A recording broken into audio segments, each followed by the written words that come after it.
Приветствую всех на канале. Сегодня мы поговорим об эйкозаноидах или простагландинах и лейкотриенах. Рассмотрим их физиологическую роль. Это поможет понять фармакологию лекарственных средств, влияющих на эту группу веществ. Биосинтез эйкозаноидов, то есть простагландинов, тромбоксана и лейкотриенов, начинается, прежде всего, с образования арахидоновой кислоты из незаменимых жирных кислот предшественников, входящих в состав фосфолипидов клеточных мембран, под влиянием фосфолипазы А2, которую активируют химические и физические стимулы.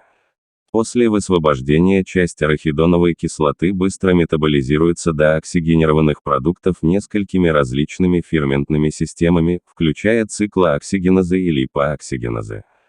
Первым ферментом в пути синтеза простаноидов, то есть простагландинов и тромбоксана, является циклооксигеназа или ЦОК. Существует две различные изоформы ЦОК – ЦОК-1 и ЦОК-2.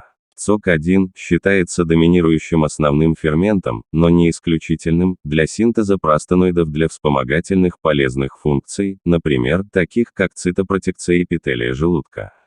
ЦОК-2, напротив, активируется цитокинами, факторами роста и является основным источником образования патологических простаноидов при воспалении и раке.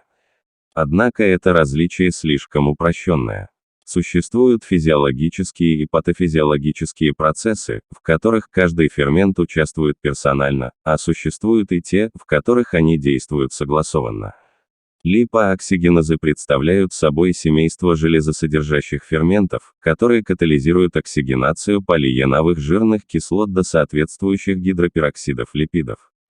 Гидропероксиды превращаются в соответствующую гидроксижирную кислоту неферментативной или пероксидазой.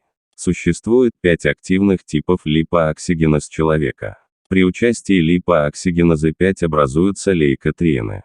Эйкозаноиды проявляют многочисленные и разнообразные эффекты за счет активации специфических рецепторов. Простагландины активируют мембранные рецепторы локально вблизи мест их образования. Рецепторы эйкозаноидов связаны с G-белками и модулируют активность аденилоциклазы и фосфолипазы С.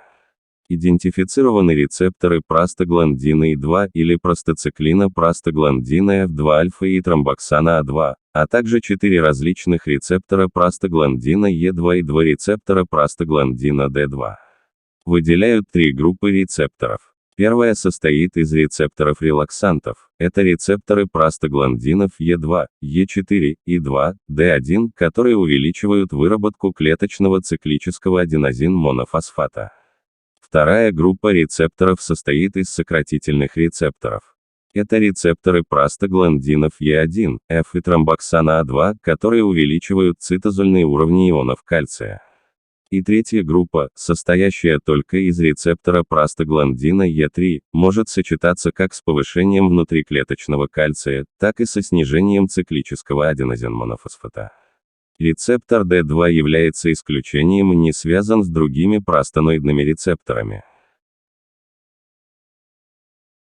Идентифицировано несколько рецепторов для лейкотриенов. По 2 рецептора существуют для лейкотриена B4 и для цистеиниловых лейкотриенов. Все они являются рецепторами, связанными с G-белками. Рассмотрим физиологическую роль эйкозаноидов. Простагландины Е2 участвуют в процессе воспаления и регуляции температуры тела, повышают чувствительность болевых рецепторов, вызывая боль, способствуют родам, стимулируя миометрий. Простагландины Е2 расслабляют гладкую мускулатуру бронхов и сосудов, улучшают почечный кровоток и выводят соли. Совместно с простагландином И2 оказывают кардиопротективное действие, а также увеличивают секрецию слизи и уменьшают секрецию пепсина, оказывая цитопротективное действие на слизистую желудка. Простагландин И2 вызывает вазодилатацию, уменьшает легочную гипертензию, снижает агрегацию тромбоцитов, уменьшает ремоделирование и пролиферацию сосудов, проявляя ангиопротективное действие.